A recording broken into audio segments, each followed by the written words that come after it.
Time now for the morning rush. TUCUMCARI police are looking into if one of their officers may have used excessive force during an arrest. Police say that 43-year-old Pete Apodaca was arrested after a traffic stop on Saturday evening. Video shows Apodaca trying to run when a TUCUMCARI police officer is then seen slamming Apodaca to the ground. Jury selection is set to begin in the case against the man accused of killing a teen at a homecoming party back in 2019. Isaiah Garcia allegedly shot and killed 17-year-old Sean Markey at that party. Garcia is also charged with killing 21-year-old Kayla Campos a few weeks later. An officer-involved shooting in Las Vegas has left one man dead. State police say that on Saturday night, Las Vegas police were called about a domestic dispute. And when officers arrived, they say the gunshots were exchanged between 30-year-old Jeffrey Scott and two officers.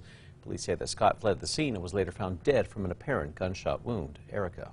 Here's a look at the morning commute forecast. Temperatures in the upper 60s and low 70s through 8 a.m., climbing into the mid-70s by 9 with mostly sunny skies and dry weather. No issues for the morning commute. Bernalillo County Metro Court will expand in-person hearings. The court will resume in-person criminal and traffic bench trials, as well as hearings for pleas, sentencing, probable cause, and probation issues, along with competency hearings.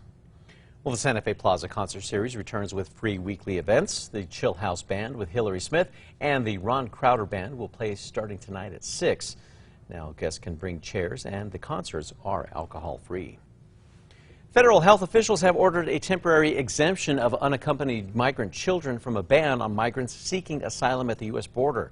The change suggests that the Biden administration is now considering a gradual lifting of the asylum ban. Erica. Here's a look at the Metro Threat Index. Low today. We will have a slight chance for an evening shower. That's it. President Biden is now pledging an appeal this morning after a federal judge ordered a stop to the new DACA applications. Well, that stop comes after a coalition of states sued, claiming that the program was illegal. Around 800,000 people are estimated to have been granted protection under that program.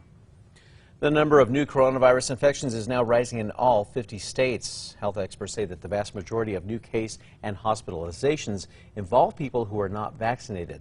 Health officials blame misinformation about the vaccine being spread on social media and elsewhere. The annual American Solar Challenge race will finish this year in New Mexico.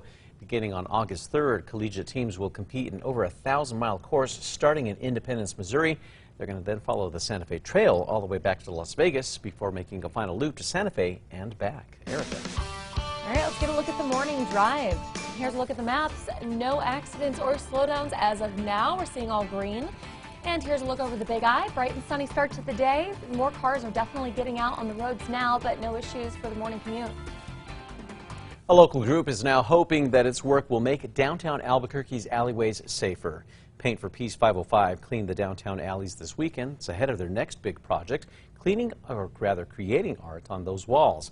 The group says that they hope to showcase artists in the city as well as Albuquerque's art scene to visitors. The finalists will be selected on July 31st. Time now on this day in 2007, 2.5 inches of rain fell in the Santa Fe foothills.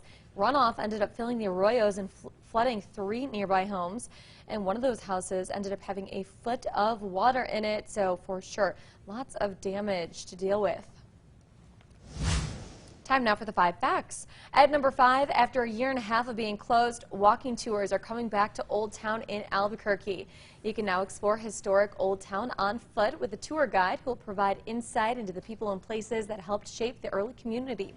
Tours are available on Sundays, Tuesdays, Thursdays, and Fridays. They also include paid admission to the museum. Tickets can be purchased online and in advance.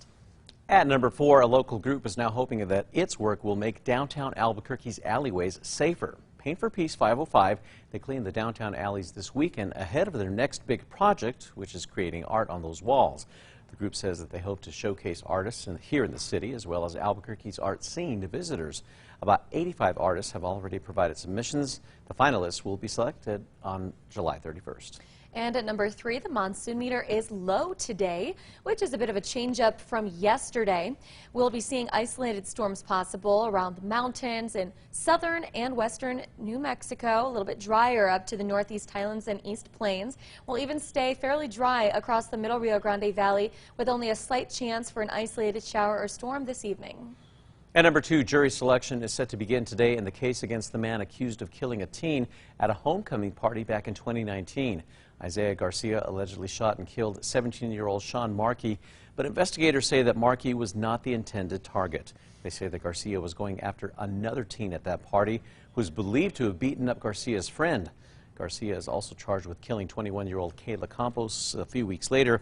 That was while she was playing Pokemon Go at an Albuquerque park. Investigators say that Garcia mistakenly thought that the person who attacked his friend was in Campos's car. And at number 1 this morning, TUCUMCARI police are looking into if one of their officers used excessive force during an arrest.